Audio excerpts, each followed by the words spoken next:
Nah. Maka sedekah terbaik kepada keluarga. Ibu, kira-kira nih bu, ibu udah masakin buat suami, ya ini kan sedekah juga ya.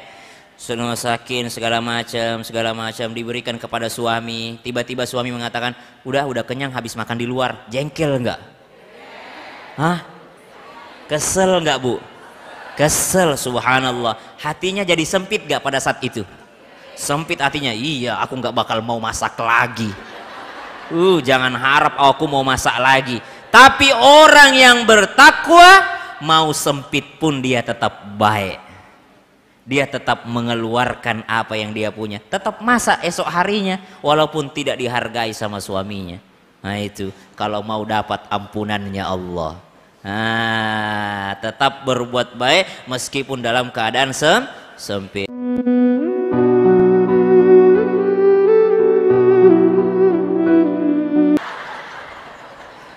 Bu, jangan pelit bu sama mertua bu. Ibu kalau mau disayang sama suami, baiklah kepada ibunya suami. Baiklah, berbuat baiklah bu kepada ibunya suami. Saya bu, orang tuaku, saya bocorkan rahasia aku ini. Orang tuaku tidak pernah minta sama saya. Selalu mintanya sama istri saya. Utamanya bapakku. Kenapa? Karena mereka tahu kalau minta sama saya berikut dengan ceramahnya. Itu bapakku bu, karena mungkin baru pakai HP ya, orang kampung, kubelikan HP, kubelikan pulsa segala macam. Wah sibuklah dia live Facebook pengajian, live ini pengajian, live.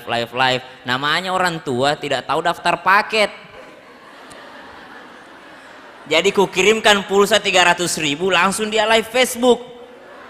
4 hari kemudian habis. Mintalah kembali sama saya ajarin cara daftar paket. Apa jawabannya bu bapakku, namanya orang tua ya. Langsung dia bilang, bapakku, dulu waktu kau mau minta HP, bapak tidak pernah komentar, bapak carikan, ya Allah, padahal cuma ku ajarin daftar paket. Setelah itu bu, tidak pernah minta pulsa sama saya, minta pulsanya sama istriku. Ditanya kemarin pas syuting, Pak Haji kalau minta sesuatu sama siapa? Nggak pernah aku minta sama Syam, mintanya sama Jihan. Kenapa? Kalau Jihan langsung oke. Kalau Syam pakai ceramah. Padahal ndak ku larang, tetap ku kasih, tapi ku ajarin daftar paket oleh orang tua itu ya. Makanya kata Al-Quran itu, fala taqullahuma uf. Jangankan engkau ceramahi dia, engkau gitu aja tuh, uf tuh bu. Bukan ah bu. Fala taqullahuma uf, sering kita artikan jangan engkau berkata ah, bukan ah. Kita begini aja sama orang tua, habis lagi pulsanya. Kita begitu aja itu udah berdosa, kita sakit hatinya. Kalau sakit hatinya, makanya harus hati-hati banget tuh ngadepin orang tua tuh. Ya, kata Al-Quran, innas sam'a wal basara wal fuada kullu ulaika kana anhu mas'ula. Pendengaran, penglihatan dan hati semua dimintai pertanggungjawaban. Kenapa pendengaran yang pertama disebut? Karena anak-anak lahir yang pertama berfungsi indranya adalah pendengarannya. Makanya diadzani, Allahu Akbar, Allahu Akbar, Allahu. Begitu aja azannya bu. Kalau azan bayi ndak usah Allah, ndak usah. Ya, azan biasa kasih tahu suaminya, biasa aja. Ya. Yang kedua, wal basara, penglihatan. Karena kalau kita dewasa ini mata kita yang paling berfungsi, bukan sering scroll TikTok, nonton YouTube, ya. Itu mata kita. Tapi kalau orang sudah tua, wal fuada, hatinya yang paling berfungsi. Makanya hati-hati bergesekan sama orang tua. Siapa itu anak soleh? Anak soleh itu adalah bukan anak kecil. Anak soleh itu ketika nanti kita sudah besar, barulah kita sebenar-benarnya diuji apakah kita anak soleh atau tidak. Yang dituntut jadi anak soleh adalah yang sudah dewasa. Oh, jangan pernah di hadapan orang tua. Nah, itu menghadapi orang tua. Jamaah, sampai mana ini? Nah. Maka sedekah terbaik kepada keluarga. Ibu, kira-kira nih bu, ibu udah masakin buat suami, ya ini kan sedekah juga ya. Sudah masakin segala macam diberikan kepada suami. Tiba-tiba suami mengatakan, udah kenyang habis makan di luar. Jengkel enggak? Hah? Kesel enggak bu? Kesel, subhanallah. Hatinya jadi sempit enggak pada saat itu? Sempit hatinya, iya aku nggak bakal mau masak lagi. Jangan harap aku mau masak lagi. Tapi orang yang bertakwa, mau sempit pun dia tetap baik. Dia tetap mengeluarkan apa yang dia punya, tetap masak esok harinya walaupun tidak dihargai sama suaminya. Nah itu kalau mau dapat ampunannya Allah. Nah, tetap berbuat baik meskipun dalam keadaan sempit. Ibu, begitu pula dengan suami. Kenapa pahala sedekah terhadap keluarga lebih banyak pahalanya dibandingkan sedekah keluar rumah? Karena kalau kepada orang lain pujiannya banyak. Wah itu Pak Haji baik banget, Pak Haji tuh tiap bulan bagi-bagi sumbangan, tiap bulan bagi-bagi sedekah kalau keluar. Tapi kalau kasih kepada istri, alhamdulillah kalau dia bilang terima kasih. Kadang-kadang bilang, kok cuma segini, kurang nih. Bawang naik nih harganya nih, ini naik nih. Papa sekali-sekali ikutlah belanja sama mama biar papa tahu berapa harganya. Tuh udah kita kasih, jangankan terima kasih, komentarnya banyak. Makanya pahalanya banyak itu menyumbang atau sedekah kepada keluarga sendiri karena terima kasihnya sedikit, pujiannya sedikit. Kalau keluar rumah pujiannya banyak, makanya lebih sedikit pahalanya dibandingkan menyumbang untuk keluarga sendiri. Tapi orang yang mau dapat ampunannya Allah, baik sempit ataupun lapang hatinya, tetap dia berbuat baik kepada orang. Yunfikuna fis-sarra'i wad-dharra. Mereka mengeluarkan hartanya baik dalam keadaan lapang hatinya, dia senang sama orang, ataupun dalam keadaan sempit hatinya. Saya diundang ke sini, Bu. Saya diundang ke sini ceramah. Tiba-tiba pas saya sampai di sini, saya sedang ceramah, ngobrol aja semuanya. Tapi saya diuji sama Allah, baik saya jengkel ataupun saya senang sama ibu-ibu, saya harus tetap mengeluarkan apa yang harus saya sampaikan. Saya diuji oleh Allah. Yunfiquna fis-sarra'i wad-dharra, tetap menafkahkan, apalagi kalau masalah harta. Jadi lapang dan sempit bukan hanya berbicara materi, tapi lapang dan sempit juga berbicara hati. Kadangkala kita gampang untuk menyumbang kalau dia orang baik. Kadangkala kita gampang untuk membantu kalau dia orang baik. Tapi coba kalau dia orang yang rese, pasti kita malas untuk bantu dia. Gimana Bu? Tapi hari ini ibu sudah tahu, oh ternyata pahalanya banyak. Kalau kita sedang sakit hati justru kita berbuat baik kepada dia. Ibu, begitu juga kalau sama orang tua. Tadi tuh saya udah beliin pulsa. Bapakku, aku digituin sama bapakku. Tapi kita anggap lucu-lucuan aja kalau sama orang tua tuh. Jangan baper sama orang tua. Ada seorang ayah, dia panggil anaknya. Anaknya sedang meeting di kantor. Dia telepon anaknya, "Nak, pulang dulu ke rumah, ada yang papa mau tanyain." "Pah, aku ada meeting nih, boleh nggak 10 menit lagi?" Kata bapaknya, "Ya udah deh, papa tungguin, penting, ini penting banget." Akhirnya pulanglah anaknya dari kantor buru-buru. Masih ada meeting selanjutnya. Ini anaknya ini direktur. Dia pulang ke rumahnya. "Ada apa, Pak?" "Ini anak soleh, ini anak baik." Ditanya sama bapaknya, "Kamu sibuk nggak?" "Sibuk sih, tapi nggak apa-apa buat papa mah. Ada bisa saya tunda sebentar." "Ayo kita jalan-jalan ke belakang rumah." "Ada apa sih Pak? Di sini aja. Saya cuma waktu 10 menit nih buat papa nih. Pengennya keluar rumah di belakang." Akhirnya diajak sama ayahnya. "Oke Pak, tapi bentar aja ya. Saya ada meeting penting lagi di kantor nih," kata anaknya. Diajak sama bapaknya, diajak jalan-jalan, dia jalan. Kata anaknya, "Apa Pak? Apa pertanyaannya?" "Enggak, papa mau tanya, itu burung apa ya?" Wah, anaknya ya jengkel tapi dia nahan.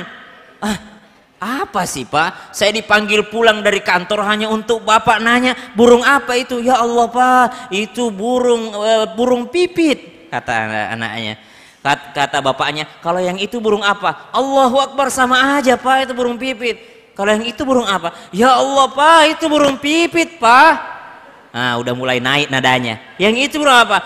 "Ya Allah Pak, saya ini ada meeting di kantor. Bapak panggil saya pulang hanya untuk hal sia-sia seperti ini. Itu burung pipit." "Gimana? Papa udah pikun apa gimana sih?" Subhanallah. Tiba-tiba bapaknya meneteskan air mata, masuk, dia ambil buku catatannya. "Nak, tepat 30 tahun yang lalu di sini kau tanya kepada bapak pertanyaan yang sama. Lebih dari 100 kali kau tanya bapak Burung apa itu? Burung apa itu? Burung apa itu? Setiap kau bertanya, bapak bahagia. Alhamdulillah anakku sudah bisa bertanya. Setiap kau bertanya, bapak menangis. Alhamdulillah, alhamdulillah anakku cerewet. Alhamdulillah anakku bisa nanya. Alhamdulillah anakku bertanya. Alhamdulillah. Hari ini bapak baru bertanya 3 kali, kau sudah marah kepada bapak. Subhanallah. Kepada orang tua tuh. Ya Allah. Jadi kalau sama orang tua, betul hati-hati kita tuh, betul-betul hati-hati kita. Nah kadangkala orang tua menjengkelkan, kadangkala sedikit sih, sedikit yang tidak. Orang tua menjengkelkan kadang-kadang. Kenapa? Karena kembali seperti anak kecil. Kalau kita merawat anak kecil semakin lama semakin tahu dia, udah tahu ke toilet segala. Orang tua semakin tua semakin menyusahkan, ya, menyusahkan kalau kita melihat dari kacamata kita. Tapi Bu, berbuat baik kepada orang tua, apa kata Al-Quran? Wa wassaynal insana biwalidayhi ihsana. Kita disuruh kepada orang tua, wa qadha rabbuka alla ta'budu illa iyyahu wa bil walidaini ihsana. Disuruh berbuat ihsan. Apa itu ihsan? Ihsan itu kebaikan yang kita lakukan yang dinilai oleh Allah, bukan dinilai sama orang tua. Jadi tidak usah berharap terima kasihnya orang tua, tidak usah. Kalau orang tua tetap tidak terima kasih kepada kita, biar Allah yang terima kasih kepada kita. Karena Allah itu adalah Asy-Syakur, Allah yang maha berterima kasih. Kita berbuat baik aja. Kalau kita tidak dibalas baik sama orang terdekat kita tidak dibalas baik, Allah yang melihat kebaikan kita. Jamaah.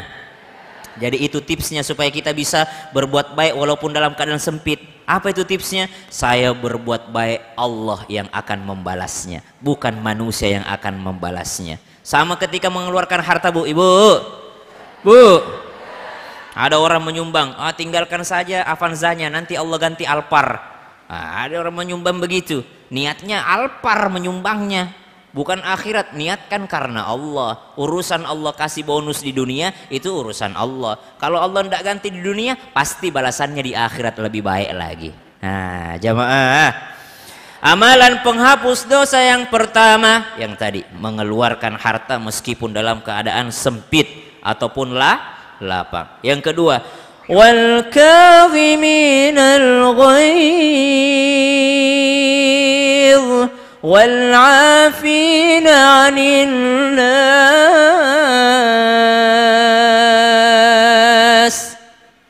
Apa itu? Al kadhiminal ghaidh, menahan amarah, menahan amarah. Punya tumbler enggak? Punya tumbler di rumah, termos deh. Punya termos. Termos itu diisi air panas. Termosnya ikutan panas gak? Ini diisi air panas, ini termos. Luarnya panas gak? Kadhiminal ghaidh. Kadhimah artinya termos. Kadhiminal ghaidh, orang yang mendapatkan ampunannya Allah itu adalah mereka yang menahan amarah seperti termos. Memang marah hatinya, tapi tidak kelihatan di luar. Termos itu panas airnya di dalam, tapi tidak terasa di luar. Kita ini boleh marah nggak, Bu? Boleh, manusia biasa. Pernah marah nggak? Pernah. Pernah sakit hati? Pernah. Tapi orang yang mendapat ampunan Allah, dia marah tapi tidak kelihatan di luar. Wajahnya senantiasa berseri. Baik aja, senyum walaupun palsu. Wal kadhiminal ghaidh, mereka menahan amarahnya. Ibu, Nabi itu saking menahan amarahnya kadang-kadang karena saking glowingnya kali Nabi ya. Saking glowing kelihatan merah mukanya itu. Nabi semarah-marahnya Nabi cuma berwajah masam Nabi itu. Makanya turun ayatnya, abasa wa tawalla an ja'ahul a'ma wa ma yudrika la'allahu yazzakka. Bayangin aja, Bu, Nabi lagi pengajian. Ada orang buta datang, tiba-tiba motong pembicaraan. Nabi lagi motong, tiba-tiba datang, Muhammad, ya Rasulullah, saya punya pertanyaan. Lah, siapa yang nggak jengkel? Tiba-tiba dipotong itu forum penting, tiba-tiba datang. Nabi cuma berwajah masam, langsung ditegur sama Allah Subhanahu wa taala. Bagaimana kalau kita bermasam 24 jam sama suami? Nabi sekali itu aja udah ditegur sama Allah. Gimana kalau ibu wajah masamnya sepanjang hari, sepanjang pandemi wajahnya masam terus? Karena kurang penghasilannya suaminya. Nah, ibu, apa sih rezeki itu? Rezeki itu apa yang kita makan, apa yang kita pakai, dan apa yang kita sedekahkan. Saya ini bentar lagi mau ke bandara. Saya paling tidak suka itu terbang dengan bagasi. Kenapa kalau saya terbang dengan bagasi? Lama pulangnya, nungguin bagasi. Begitu juga di akhirat kelak. Siapa yang banyak sekali hartanya paling terakhir keluar. Terlalu banyak dia bawa ke akhirat. Kalau mau gampang, mau cepat keluar, walaupun ibu punya banyak barang, mau cepat keluar. Kalau di bandara, walaupun barangnya banyak, kirim duluan barangnya, kargo duluan nyampe nya. Bagaimana caranya? Sedekahkan, udah sampai duluan di akhirat hartanya. Subhanallah, nungguin udah jadi berbentuk pahala. Nah, gitu.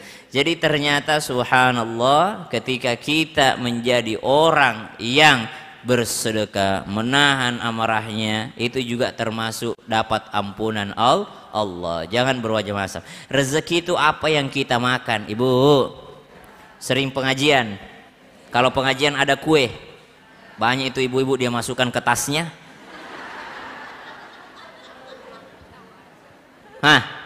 Pernah nggak bu, ibu masukkan kue ke tas, lalu tas itu diganti, ditaruh di lemari tasnya, pakai tas yang lain.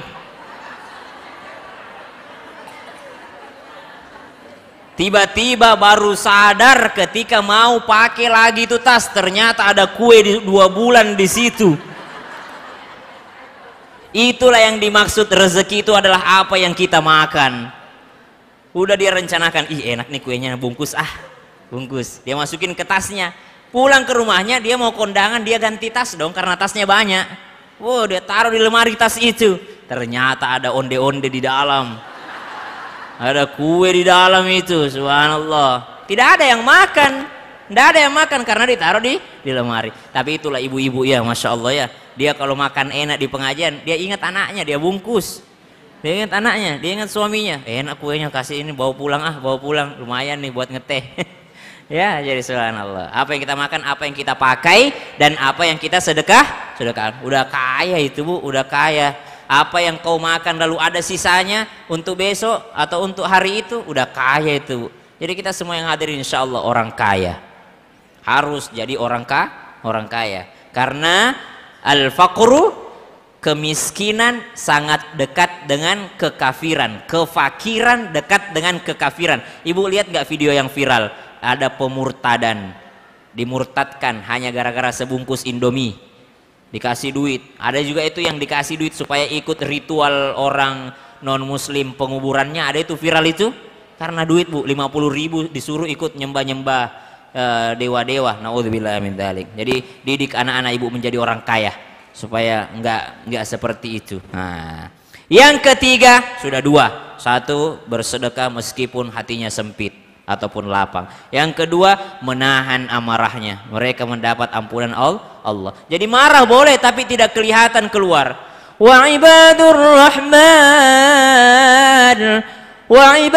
rahman alladhina yamshuna 'alal ardi hauna wa idza khatabahumul jahiluna qalu salama. Orang itu, orang yang dekat dengan Allah, hamba yang maha penyayang, itu bagaimana sifatnya? Idza khatabahumul jahiluna qalu salama. Kalau dimaki-maki atau berbicara dengan orang jahil, orang bodoh, dimaki-maki, dizalimi, mereka cuma berkata salama. Oke, damai, kau yang benar, saya yang salah. Ibu ya, kalau ketemu di jalan, ibu nyetir nggak bu? Ada yang nyetir, ada yang bawa motor ya bu ya. Kadang senggolan, kadang apa gitu di jalan, dimaki-maki sama orang, dasar ibu-ibu sen kanan belok kiri. Wah, ya bapak pakai mata dong. Jadi nggak usah. Orang beriman itu qalu salama. Anda yang benar, saya yang salah. Saya minta maaf. Begitu pula dengan suami ya Bu ya. Ibu. Bu. Kalau suami marah, saya kasih tipsnya. Kalau suami sedang marah, mereka tidak mau mendengarkan klarifikasi dari ibu. Tidak mau. Mereka tidak mau mendengarkan ibu memarahinya balik. Kalau kami laki-laki sedang marah, cukup ambilkan kami air putih lalu bacakan ya Latif, ya Latif, ya Latif, wahai Allah yang maha melembutkan, wahai Allah yang maha melembutkan, berikan kami air putih itu, insya Allah amarah kami langsung hilang. Ya, jangan dibalas. Ini kita baru 10 kata, dia udah 10 lembar. Ya, ibu-ibu. Ya, tapi ibu-ibu yang di sini masuk surga semua insya Allah, amin. Jamaah, nahan amarah. Apalagi selanjutnya? Wal 'afina 'anil nas. Mudah memaafkan orang lain.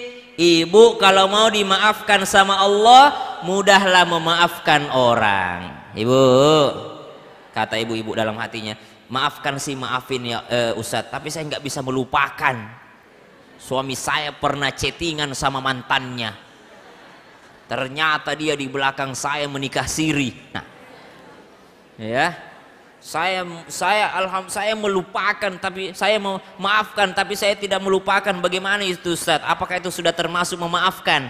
Ibu tahu nggak, orang yang menyimpan dendam itu yang rugi dirinya, bukan orang yang didendami.